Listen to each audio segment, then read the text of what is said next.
Welcome to the Prospective Doctor Podcast, brought to you by Med School Coach. Pre-med and medical students alike are encouraged to tune in each week for tips on how to become a strong med school candidate, gain acceptance into the school of your dreams, and succeed on your journey toward residency and becoming a doctor.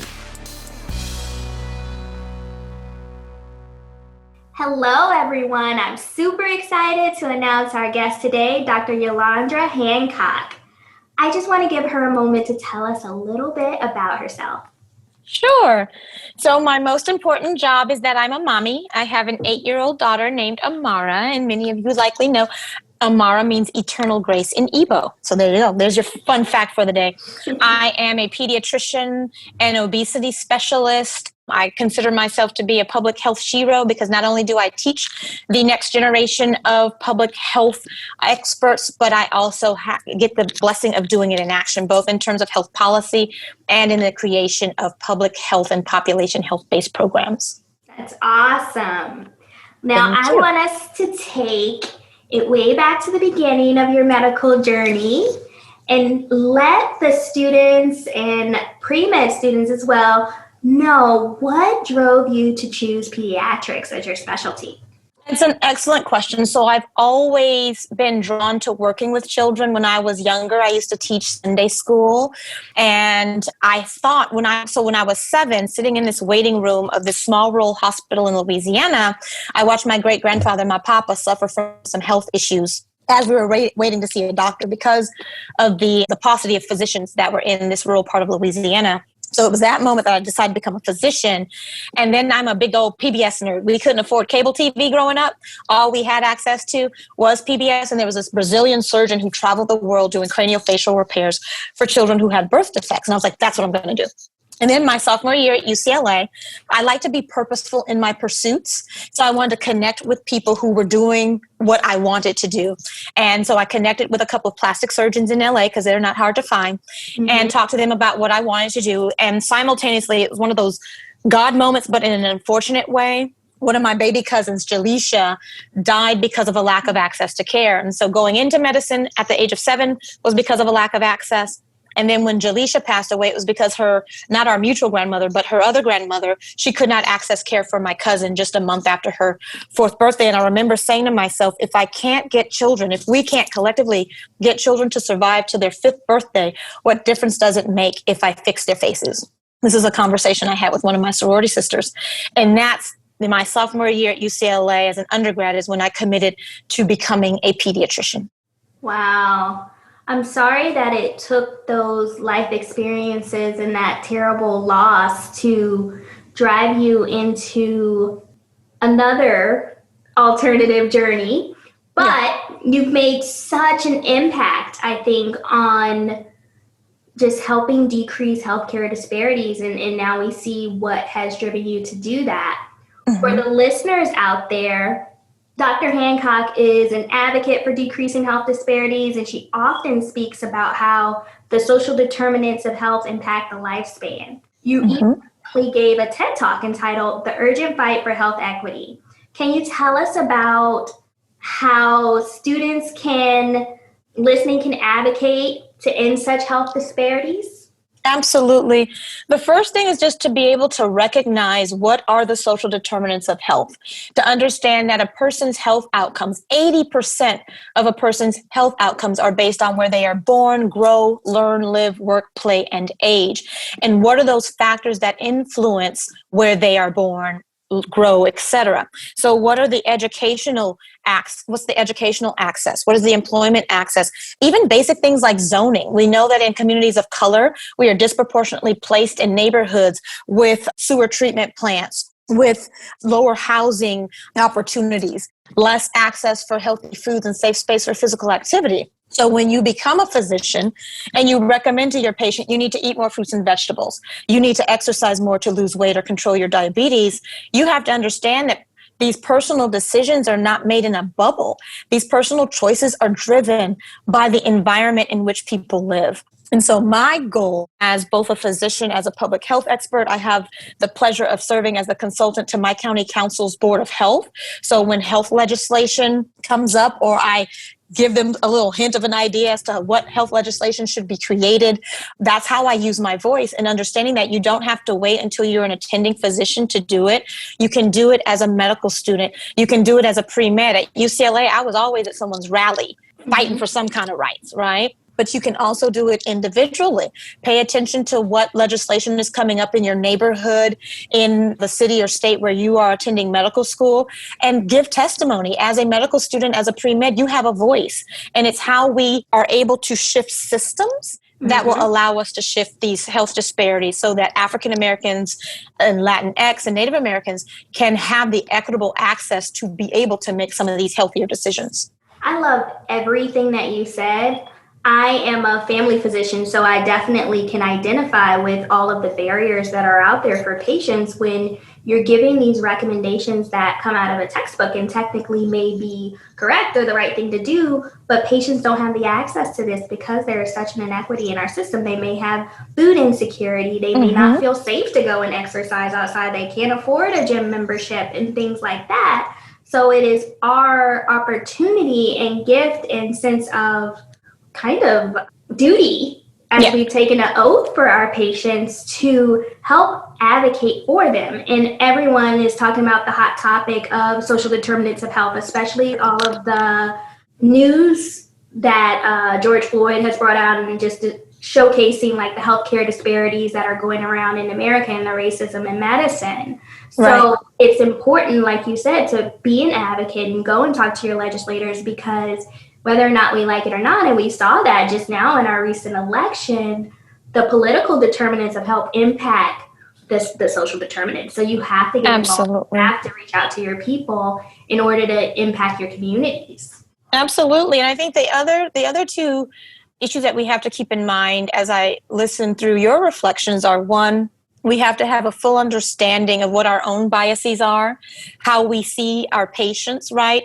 One of my original talk from my TED Talk was how you see me is how you treat me, right? So if we see communities of color as impoverished, as sicker, as not having a desire to want to be healthier, then that's how we will approach them clinically. And I'm sure you have sat in on conversations among our colleagues where we are spoken about as if we are either genetically incapable of having better health, or all we do is make bad choices simply based on our own personal preferences, when we don't take into consideration collectively in healthcare what environment are these choices made in. The second thing that I think about is having a full understanding of the neighborhood in which you work, right? So when I worked in Southeast DC, I didn't keep it to Good Hope Road and Naylor in the health system. I'd walk all the way down to Alabama Avenue. I'd go into the Safeway, because if I'm telling my patients to go grocery shopping and get fruits and vegetables, I need to have a clear understanding of what the quality is. And then I learned that it was not the same quality as the fruit and vegetable selection at Safeway in Upper Marlboro, where I live in Prince George's County. So you don't want to just roll up in there, do your little histories and physicals, and then roll back out to your comfy, cush suburban area. You want to understand what is the environment in which your community, which your patients are living, in order to have a clear understanding of how to make the appropriate recommendations and how to advocate effectively. Thank you. I think you couldn't have said it any better than that. You have to talk to your patients and know where they are and know what resources they have, and not make assumptions, because also minority cultures aren't a monolith. So if you're talking to you and I, just because we go into a physician's office don't mean that we don't have resources. So don't just also assume that your patients cannot do what you want them to do. Absolutely. Thanks. So talking about another realm of your life, obesity is an epidemic, not only affecting adults, but children as well. You're a board certified obesity specialist, and also an associate director of Obesity Institute at Children's National Medical Systems and the co-chair of the Diabetes Obesity Committee at DC Health. Can you tell us a little bit of what all of that entails? Because it's so much. It's a lot, but it's within a continuum, right? So being an obese, and a lot of times I hesitate to use the term obesity specialist because there's a negative connotation to the word obesity, right? Just recently, not too long ago, we've now classified obesity as a medical condition.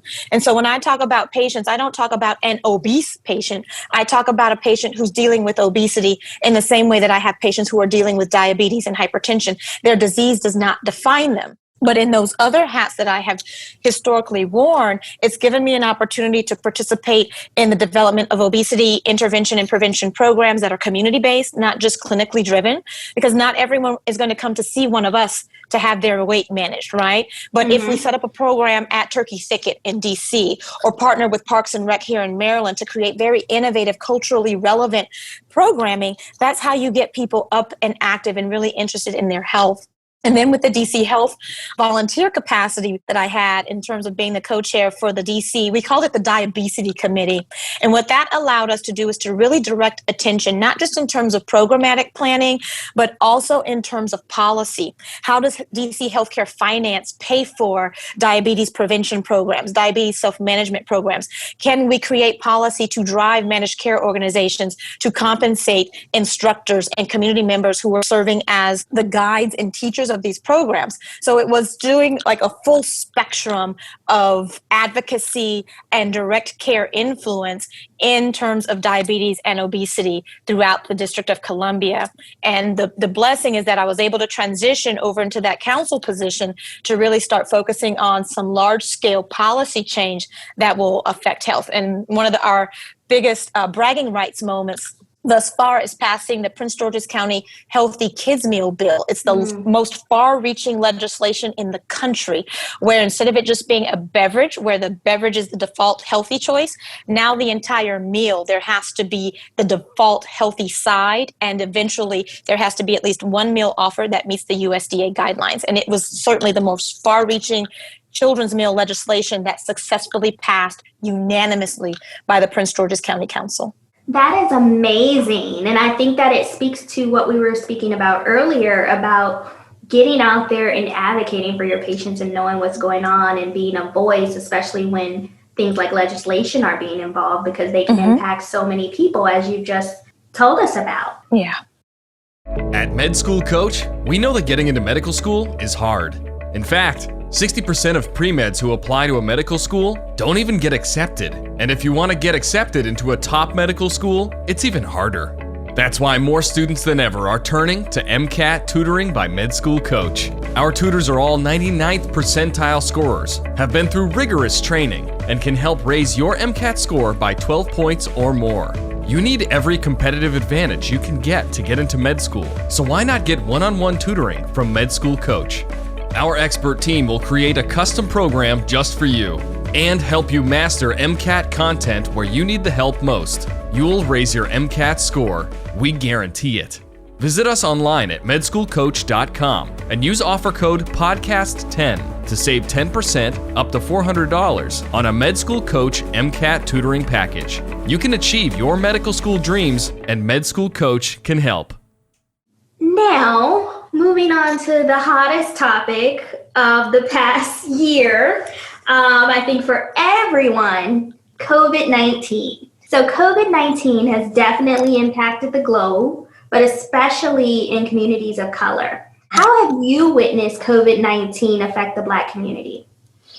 From both a personal and professional standpoint, I definitely I see the statistics that we hear and read about, we're actually physically seeing, right? So when I think about my family members, I lost a cousin to COVID at the beginning of the year. I've had numerous family members admitted to the hospital with COVID. I've seen how COVID has disproportionately impacted my community economically. I call it sort of this quadruple pandemic, right? It's the COVID-19 pandemic in and of itself, the infection, the morbidity and mortality associated with it. It's the economic impact that COVID-19 has had on us collectively, but we know Black and brown people are disproportionately impacted anytime everyone else's money is funny. Our money is even funnier. The third is the mental health impact. We know that within communities of color, we just living here in America is stressful enough. African American women, our cortisol levels are 20% higher than our white counterparts, right? So we're already existing in a higher stressful state. And then you add on to it this crazy COVID-19 pandemic. And then we're also dealing with the social and racial injustice that has always existed since the beginning of this country, but it was under a microscope just this year. And when you think about the numbers, and just the issues in terms of access. I've had patients who have been denied COVID-19 testing. I have had patients who have been, and it made no sense because they met the criteria. I've had patients who've been denied admission to the hospital, and family members particularly who've been denied admission to the hospital when myself as a clinician, I know that as a physician, this patient should be admitted. And there was no clear reason as to why other than sheer volume. And so when I see these decisions being made within my own family circle, I know it's just a taste of what we collectively, particularly as Black and Brown people, are experiencing in the midst of this pandemic. And it has been frightening. It has been disheartening. But what it also has been is very motivating. One, just in terms of trying to just be a voice and helping to break down things like the science. I do a Facebook Live every Wednesday night where I talk about the highlights of the week. We run through the numbers. I have it very organized, like a class, right? Because I'm a born teacher. So it's running the numbers, looking at the metrics, looking at the trends, and then we talk about transmission, symptoms, treatments, and other special topics, which usually include some form of pediatrics, because we don't talk a lot about pediatrics as it relates to COVID-19. So that's how I've sort of experienced it, and also how I've tried to be somewhat of a change agent and a source of information and reason throughout the process. I think that is a lot to reflect on. Firstly, I want to just send my condolences to the loss of your family member. Thank you. And also just seeing like there is a lot of mistrust in the medical community of color, like people of color. And it's not something that should be diminished or brushed under the rug, because as you see with your own family members, I've seen it with some of my family members, like it's real, it's there, it's valid. So I appreciate you for getting that education out there, because it definitely needs to be seen. And and sometimes people can only hear things when it's coming from people that they trust, more likely like people who come from their community. Right. And at this point in time, only 5% of all physicians are African Americans. So there's a large onus on our community to talk about the truth of COVID, which is real, and there's a lot of science and evidence going on that is helping us move forward. And we also need to hold our colleagues accountable, because if there's only 5% of doctors who identify as Black, there are 95% who don't. And they are seeing our patients, and we need to protect and advocate for them. Absolutely. Absolutely. I mean, there has been no better time for allies to step up and show up and show out, right? And it isn't us navigating them through, it's them doing the work. So for pre-med students, for medical students, for residents, even for attendings, and you are not an African-American physician, not a Latinx physician, not a Native American physician, because the numbers are even worse, right? And within African-American women, we are the Black unicorns of it all, because we make up a mighty 2%, right? We're the 2%ers. But it's up to them to do the work of understanding, one, the context in which their patients live and make decisions. It's paying attention to the biases that show up. We just lost one of our sisters, Dr. Susan Moore, who in the midst of fighting COVID and attempting to advocate for herself as a physician, she was described as intimidating and aggressive when she was fighting for her life. Like, if we raise our eyebrows as Black women, we're automatically aggressive and intimidating. I can't help it how you receive my power, right? I'm not dimming my light to make you comfortable.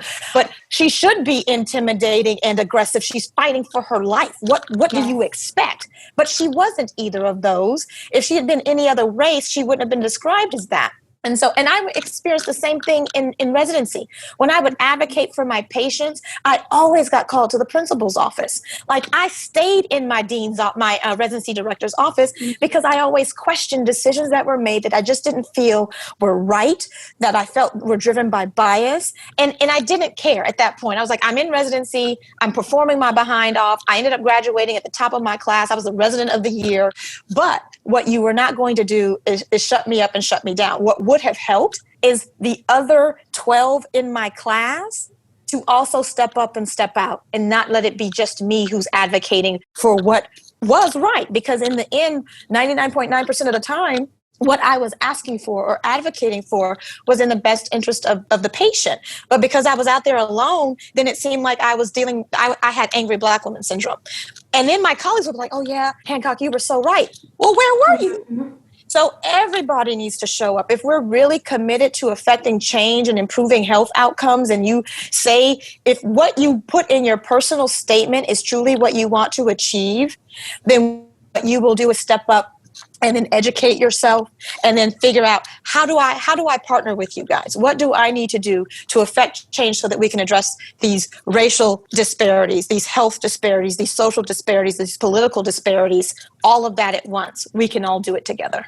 I love everything that you just said, and you bring up some really valid points that I want to highlight for the students.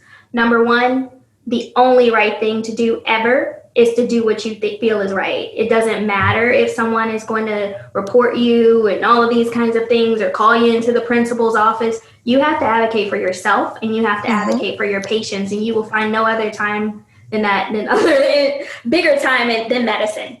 And another thing that you said is basically like, don't dim your light just because it's shining in other people's eyes. Like, you need to sparkle. You're wonderful. You're there for a reason, and you're there to serve your patients. So if you are upholding your medical oath and you are trying to live up to the expectations that you set out when you were interviewing, when you had your personal statement, like, do what you're supposed to do.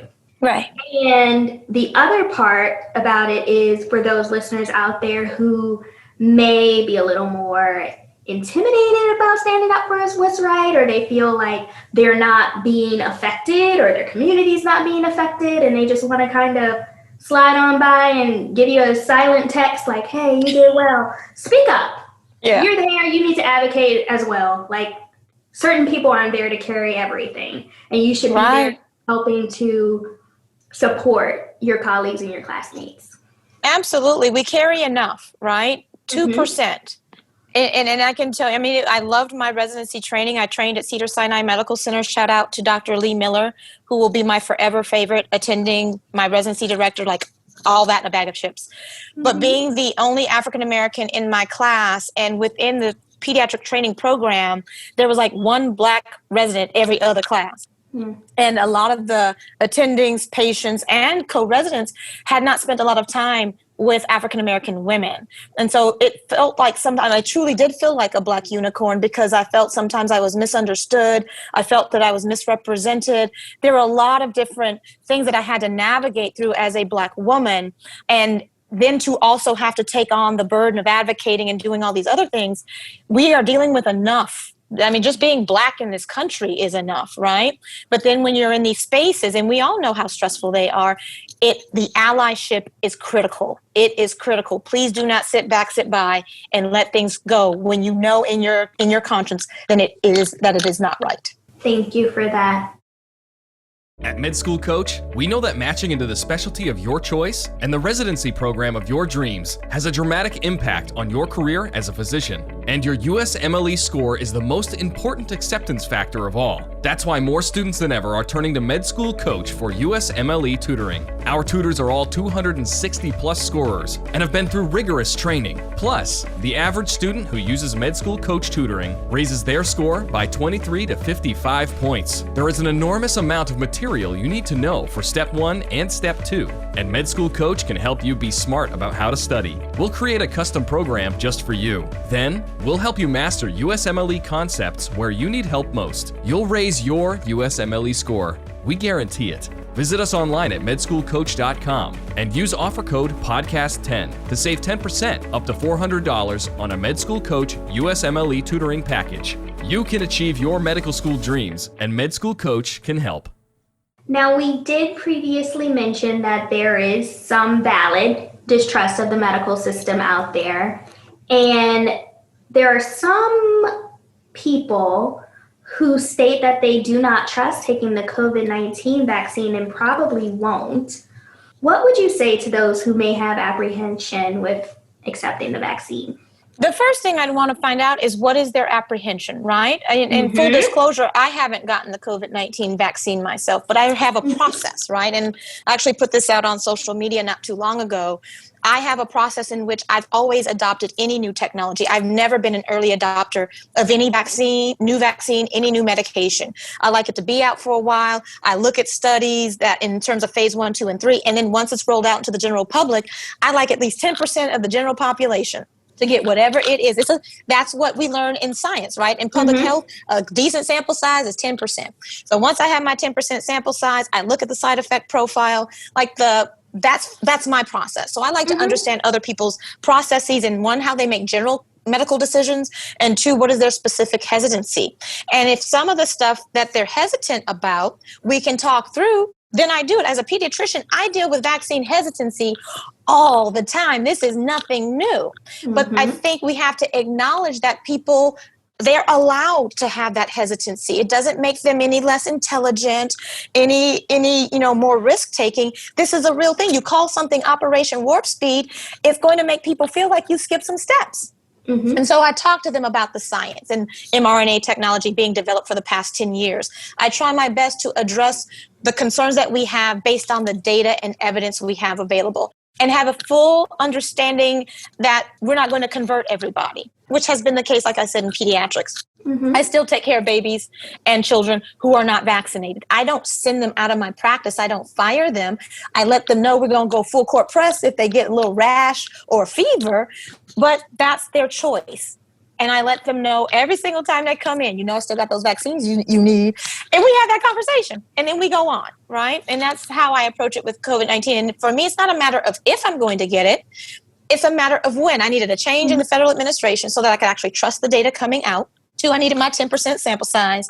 And 3, I needed to compare side effect profiles in the vaccinated population to look at the rates of those compared to the general population. We talk about Guillain-Barré, Bell's palsy, ITP, all these awesome disease processes we learn about in medical school that are actually manifesting in general public and in the vaccinated population.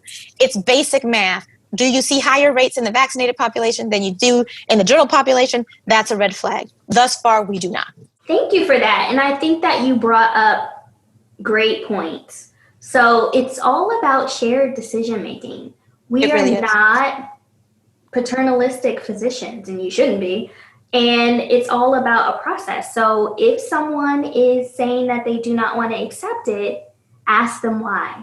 It may be something like, I had an effect of another vaccine, or I'm scared, or I read this thing on Facebook and they said that, I don't know, the Cookie Monster made it or something like that. Exactly. So you have to see what the hesitancy is and not just make assumptions.